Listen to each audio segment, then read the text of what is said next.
E se a origem de tudo não tivesse sido uma explosão, mas um simples pensamento?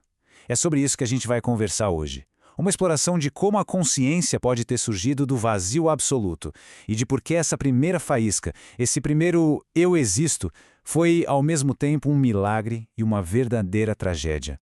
Olha, esquece aquela imagem clássica do Big Bang, sabe? A proposta aqui é bem diferente. É um começo silencioso, quase imperceptível. Não foi uma explosão de matéria, mas sim um despertar de uma mente. Uma mente sozinha num vazio tão absoluto que a gente mal consegue imaginar. E é aqui que tudo começa. O primeiro evento de toda a existência não foi algo físico. Foi um ato de pura consciência. A ideia de eu sou surgindo do nada, onde não havia absolutamente nada para ser. Esse, sim, é o verdadeiro começo da história. Mas que lugar era esse? Que ambiente primordial era esse? Para a gente conseguir entender a situação dessa primeira consciência, a gente precisa primeiro desmontar nossas ideias mais básicas sobre a realidade. É uma viagem a um cenário praticamente impossível. Vamos começar pelo espaço.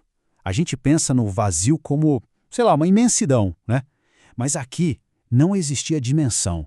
Era um nada tão completo, tão absoluto, que conceitos como para cima, para baixo, distância, nada disso existia. A mente estava simplesmente suspensa em lugar nenhum. E a escuridão? Bom, nem isso.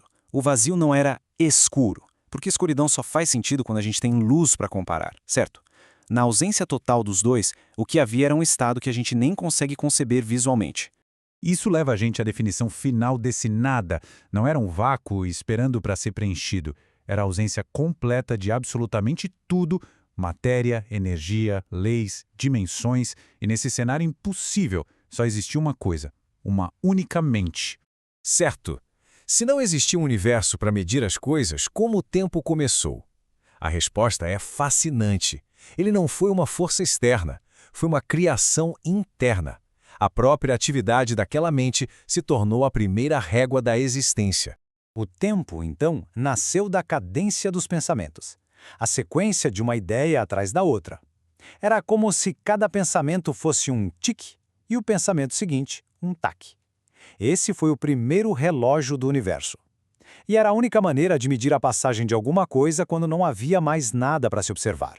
E aqui a gente entende a solidão absoluta dessa consciência. Ela era o evento e, ao mesmo tempo, a única plateia desse evento. Não tinha um outro para confirmar que ela existia. Ela estava completa, mas infinitamente sozinha. É exatamente aqui que a história toda vira. O que começou como um milagre, o milagre de ser, rapidamente se transforma num pesadelo. A consciência de ser a única coisa que existe se revela um fardo pesado demais para carregar.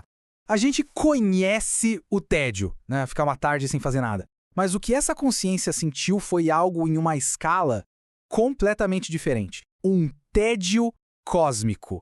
Imagina ter uma mente infinita, já ter pensado tudo o que era possível pensar e a única coisa que resta é a sua própria existência se repetindo sem parar para sempre.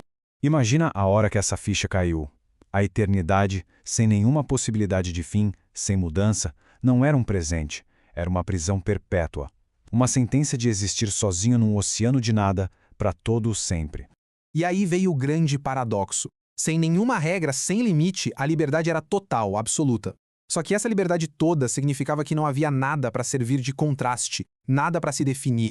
Sem uma oposição, sem um não-eu, como uma identidade poderia sequer se formar?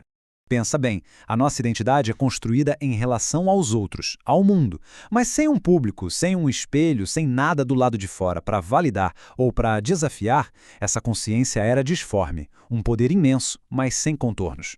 Diante dessa crise existencial, ficar parado pensando não era mais uma opção. A consciência chega a uma conclusão desesperada. Para fugir da agonia de ser uma coisa só, algo drástico precisava acontecer. E aqui está a ironia máxima de tudo isso. Ser a totalidade era, na prática, a mesma coisa que ser o vazio. Para realmente ser alguma coisa, a consciência percebeu que precisava se quebrar, precisava criar uma divisão dentro de si só para ter algo para ser percebido. Então, a mente abandona aquela introspecção passiva e surge uma vontade primitiva de expressão, de conflito, de impacto. A quietude do nada se tornou insuportável. Era preciso criar atrito, um choque, só para gerar algum significado. E a solução final? É até poética e muito poderosa. Para conseguir se enxergar, para se conhecer, a consciência precisava criar um outro. Precisava forjar um espelho, e a criação desse espelho seria um ato de fragmentação violenta, dando origem a algo fora de si mesma. Isso tudo nos deixa com um pensamento final bem provocador.